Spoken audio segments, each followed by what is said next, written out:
We are beginning today Torah Yutet in the Likutei Moharan called Tefilah LaChavakuk.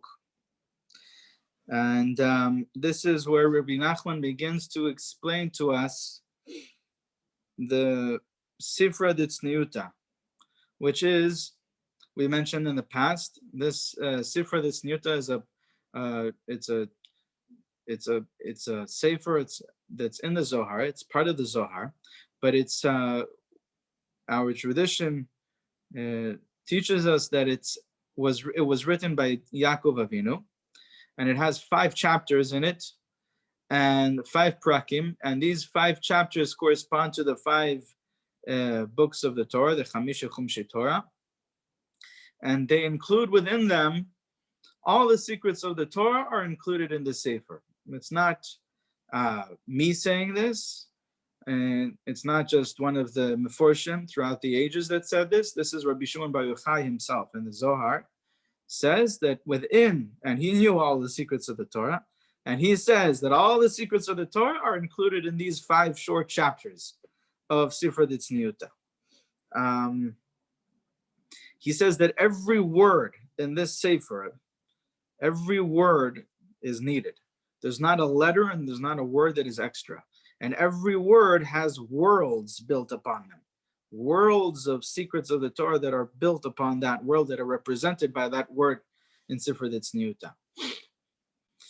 And the 5 chapters, another explanation of what they correspond to, what they represent, is we know that, yes, everything in the world is made up of 10 parts, 10 sfirot, 10 aspects to it, but those 10 are really, in a deeper level, 5, and that's called the 5 partsufim.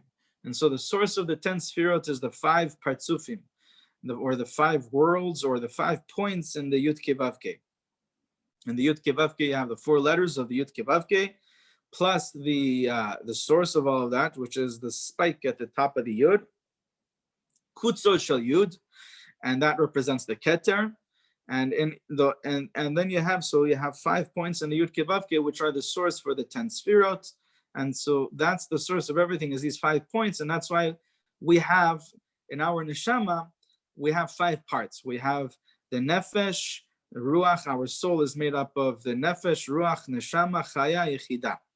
And the nefesh, ruach, neshama, chaya, yechida, these 5 parts are not just our soul and our physical body. Each one of us has 5 parts to their soul, but everything in existence, the soul of that thing is made up of these 5 parts. So if you think of any one of the worlds that we speak about in Kabbalah, that any one of the dimensions, the soul of that world is made up of 5 parts. And so therefore, in Kabbalah, the understanding is that the 10 sfirot is not the deepest, most inner, the innermost part of something, of a world. The 10 sfirot is kind of like the vessel, it's kind of like the spiritual body of that world. But within the 10 sfirot, there is a soul, and the soul of the 10 sfirot is made up of 5 parts as well. Nefesh, ruach, neshama, chaya, yechida. Okay, and so the soul of everything in existence is made up of these 5 parts, and the 5 is the letter Hey. And so representing that, those 5 parts, you have the 5 chapters, the 5 prakim in Sifra Ditzniuta. And so let's begin this Torah. Rabbi Nachman begins this Torah by first quoting a verse in HaShavakuk, a pasuk from HaShavakuk, the prayer of HaShavakuk, and we're going to get back to that later on in the Torah, at the end of the Torah. And so this is why this Torah is called Tefilah LaChavakuk, because he begins with this pasuk, Tefilah LaChavakuk Hanavi al Shigyonot. Okay, a prayer by HaShavakuk, the prophet, for having erred, for having made a mistake. What's the prayer? Hashem shamati shimacha. Hashem shamati shemacha yareti. Hashem pa'olecha bekerev shanim chayeu bekerev shanim todia berogez rachem tizkor. Hashem, I have heard your utterance. I feared. Oh Hashem, revive your act in the midst of years. Pa'olecha bekerev shanim chayeu. Bekerev shanim todia berogez rachem tizkor. And in anger, remember compassion, which is a pasuk that is a beautiful representation of what we spoke about in the previous Torah, right? Berogez rachem tizkor. If you were to summarize the previous Torah, Torah Yud Chet, in 3 words, what is the actionable steps of practicing, of applying that Torah, would be these 3 words. Berogez rachem tizkor. In anger, remember compassion. Okay, connect yourself to compassion in that place and sweeten it. But here, let's see how Rabbi Nachman is going to explain this. And so to come to the explanation of this pasuk, he begins by bringing us Sifra Ditzniuta and explaining the first line. Ita besifra Ditzniuta, Pirka Kadma'a. We have in the first chapter of Sifra Ditzniuta, it states, Ad lahave matkila, lahave mashgichin apin be'apin. As long as there was no scale, that's the literal translation of matkila. Matkila means in Aramaic a scale. Before there was a scale, there was no providence or connection or divine experience of face-to-face experience. Okay, so what does it mean? Ad lahave matkila, lahavu mashgichin apin be'apin. So, in order to understand this, we have to understand a few concepts in Kabbalah. Matkila, a scale, just means a proper balance. Okay, before there was the proper balance in the worlds and the sphirot, so then it was lacking the experience of the providence of face-to-face, the hashgacha of face-to-face. Okay, what does that mean? So at the beginning of creation, the Zohar teaches us something that is hinted to in certain Gemaras throughout the Talmud and certain Midrashim of Chazal, that before Hashem created this world, what did Hashem do? Hashem was creating worlds and destroying them. What does that mean? And what does it mean in the pasuk in the Torah, the beginning that says, "Ve'ha'aretz hayta tohu vavohu"? Right, the world was in a state of chaos, destruction, complete lack of function, a dysfunction state. What does that mean? Ve'ha'aretz hayta tohu vavohu. And what does it mean that Hashem was creating worlds and destroying them? And so the Zohar teaches us, and this goes into the secret of what the psukim in the Torah that speak about the kings, that the other nations had kings. Esav had 8 kings before there were kings for Bnei Israel. Okay, Shivat HaMelachim. Esav had these kings. Before there was the first king, Lifnei Meloch Melech Lifnei Israel, and it names them, and it says by each one of them that this one ruled and then he died, and then the next one ruled and then he died.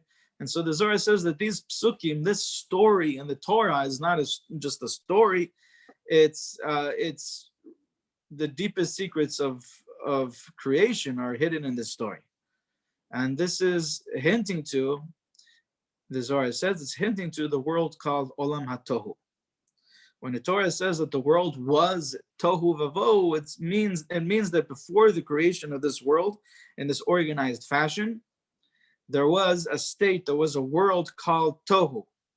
There was a world called Tohu Vavohu. Olam HaTohu, the Zohar calls it. And this world of chaos, this world of dysfunction.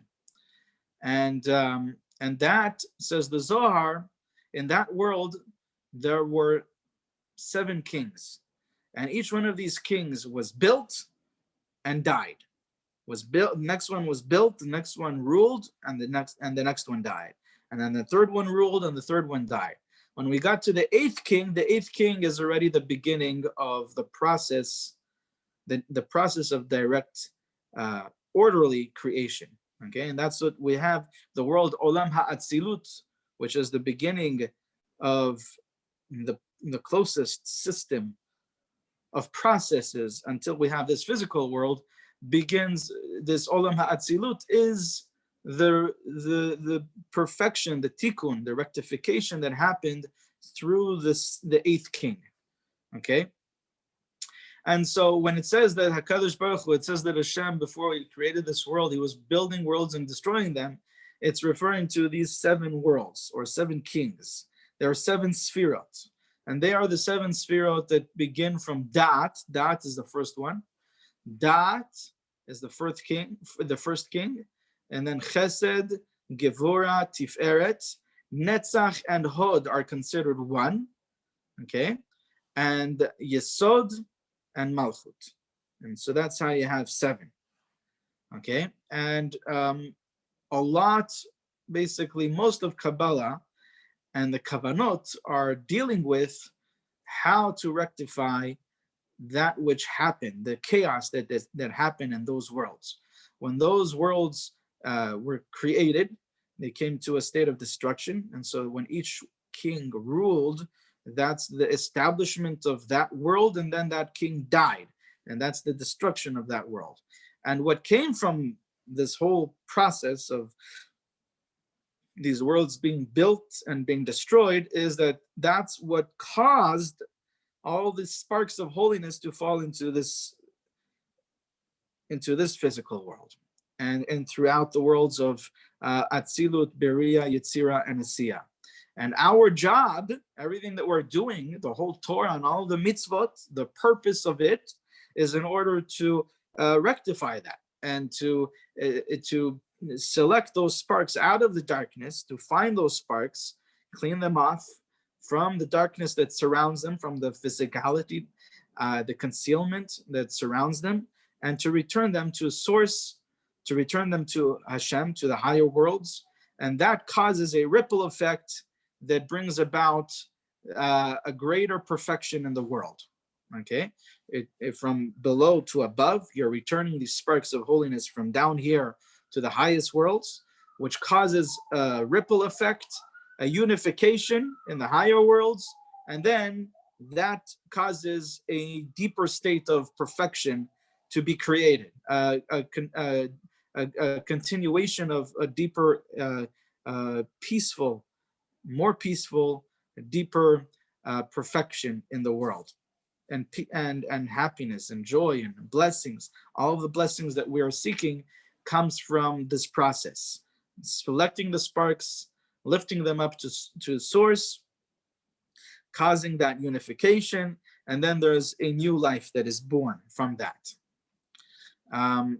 When Hashem created the world, so there was no one in existence yet to do this process, and Hashem did the beginning of the process himself, and Hashem selected the sparks of holiness out of the darkness, and Hashem caused this lifting up of those sparks of holiness and this unification, and then through that Hashem created the world, okay, at the beginning.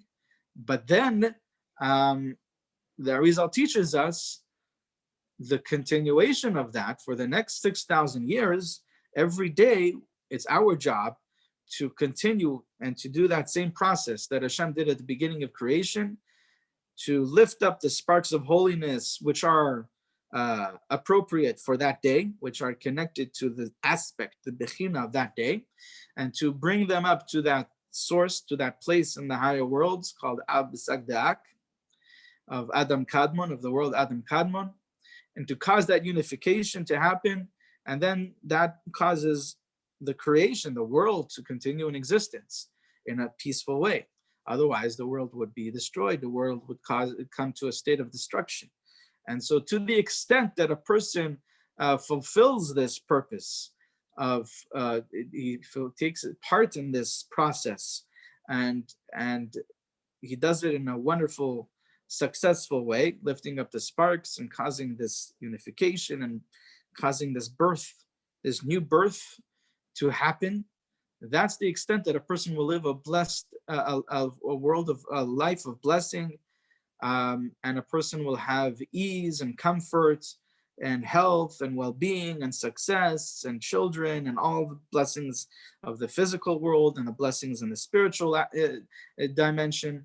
All of that is dependent in this work of birur hanitzotzot v'ha'alatan, the selecting, finding and selecting and cleaning off those sparks of holiness from the darkness and bringing them up to source. When a person sins, a person, not only is he not rectifying the sparks of holiness that are in the environment around him, in the energy that he is living in the reality that he is living in, not only is he not fulfilling that purpose, but he's causing more sparks of holiness from the higher worlds to be embedded in the darkness, to fall down and to be embedded into the darkness.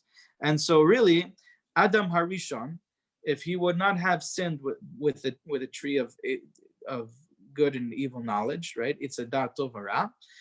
If he would have waited until Friday night, just a couple of hours, and not eaten from that tree, then that would have caused the completion of all of those sparks of holiness to be brought up to source, and then the completion of this whole physical world to its state of ultimate perfection, and it would have been ready to go on to the next stage, the state that we call Olam Haba, the next world.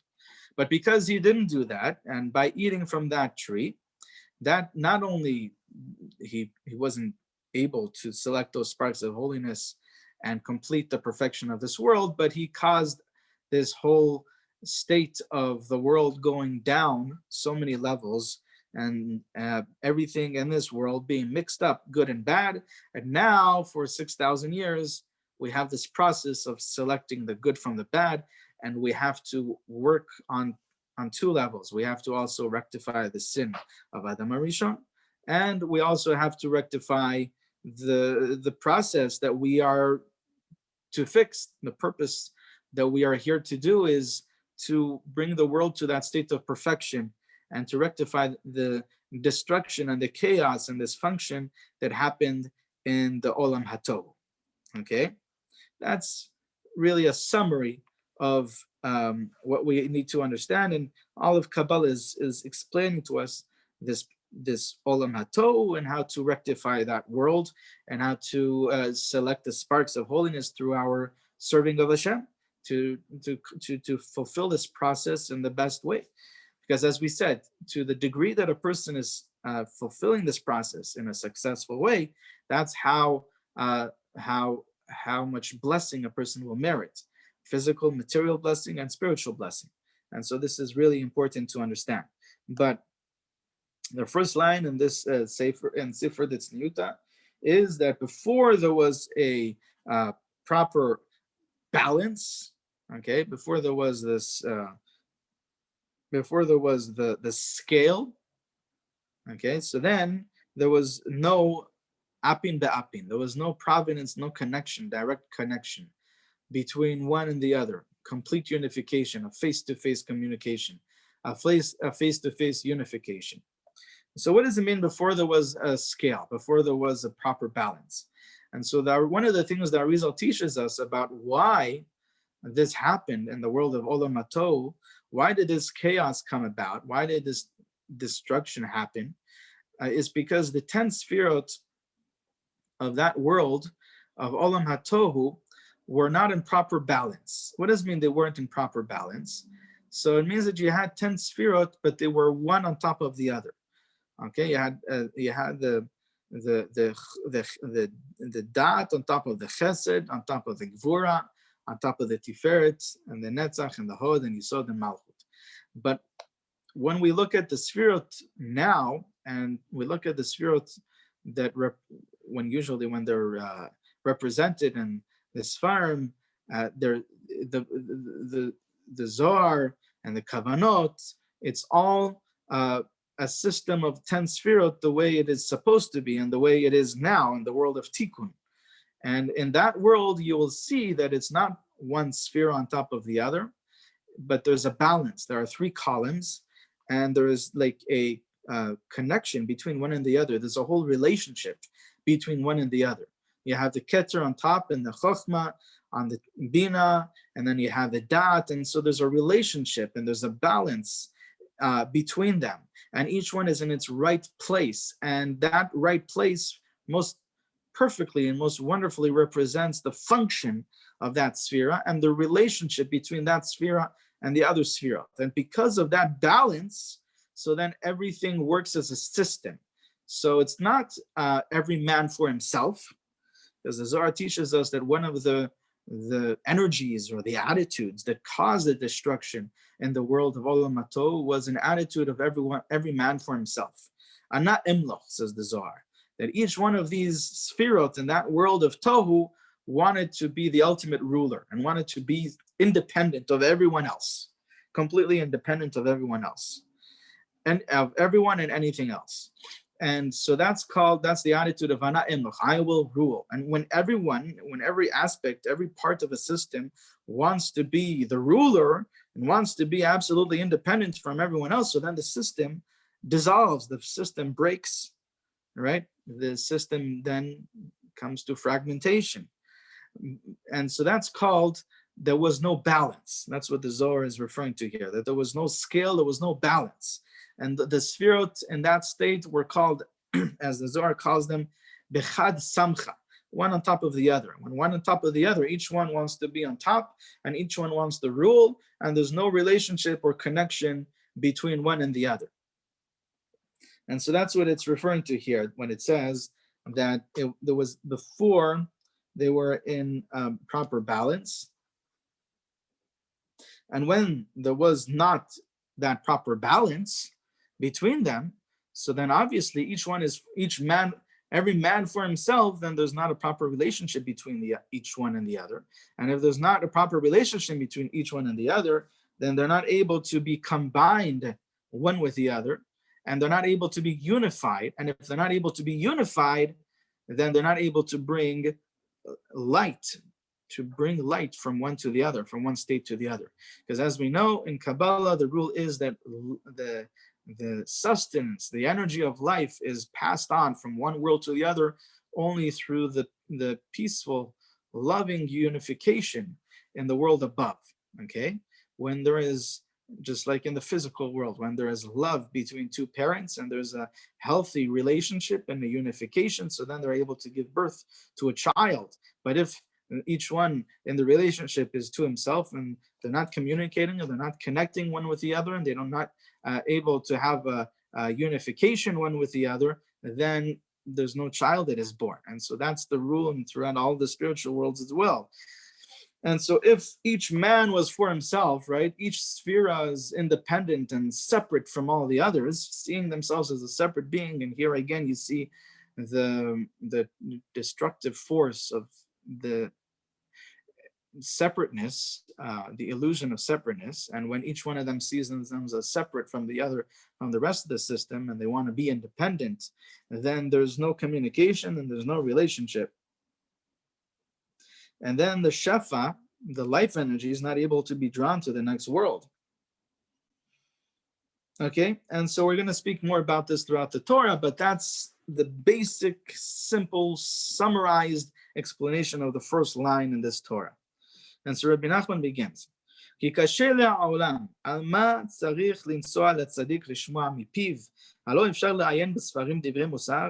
אך באמת הוא תועלת גדול, כי יש חילוק גדול בין השומע מפי הצדיק האמת בעצמו, ובין השומע מפי אחר האומר בשמו, מכל שכן כששומע מפי ששמע מפי השומע, כי יורד בכל פעם מדרגה לדרגה רחוק מפי הצדיק, וכן בין השומע מפי הצדיק למעיין בספר, הוא חילוק גדול ביותר.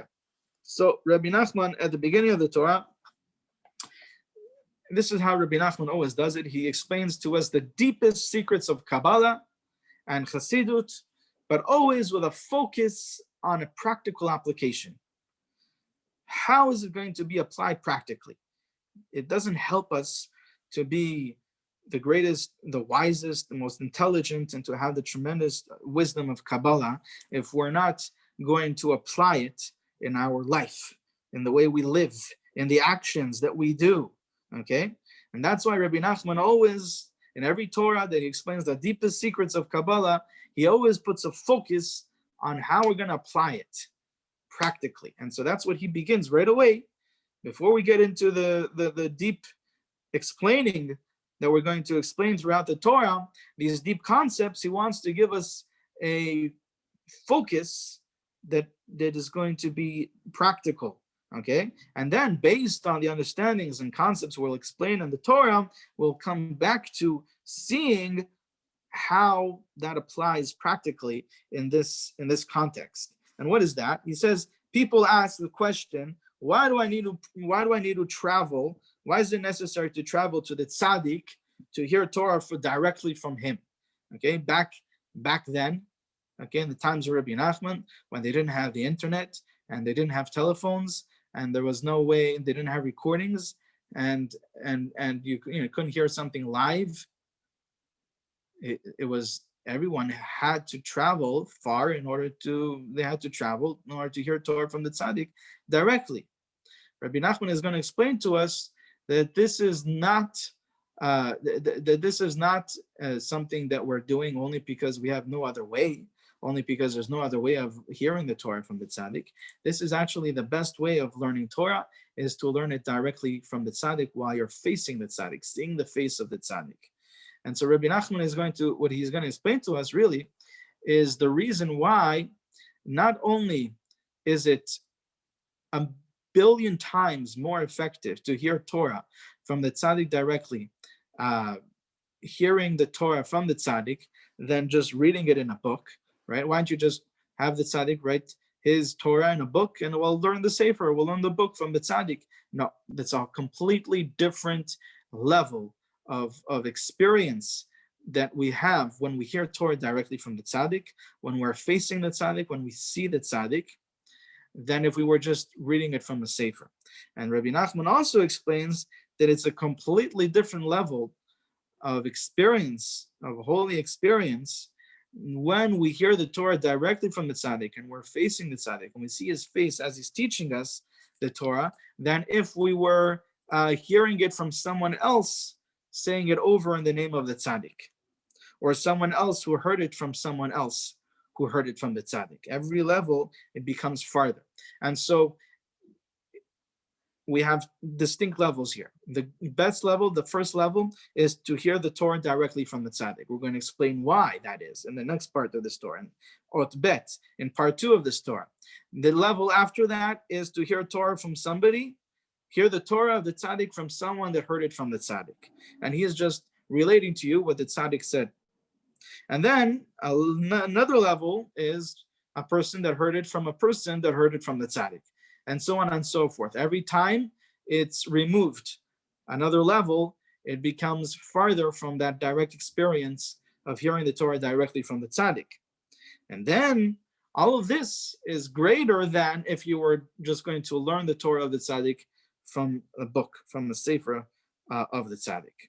We have to understand exactly why that is, and that's what Rabbi Nachman is going to explain to us in the next part of the story. We'll speak about, we'll go through that, Bezrat Hashem, in the next year.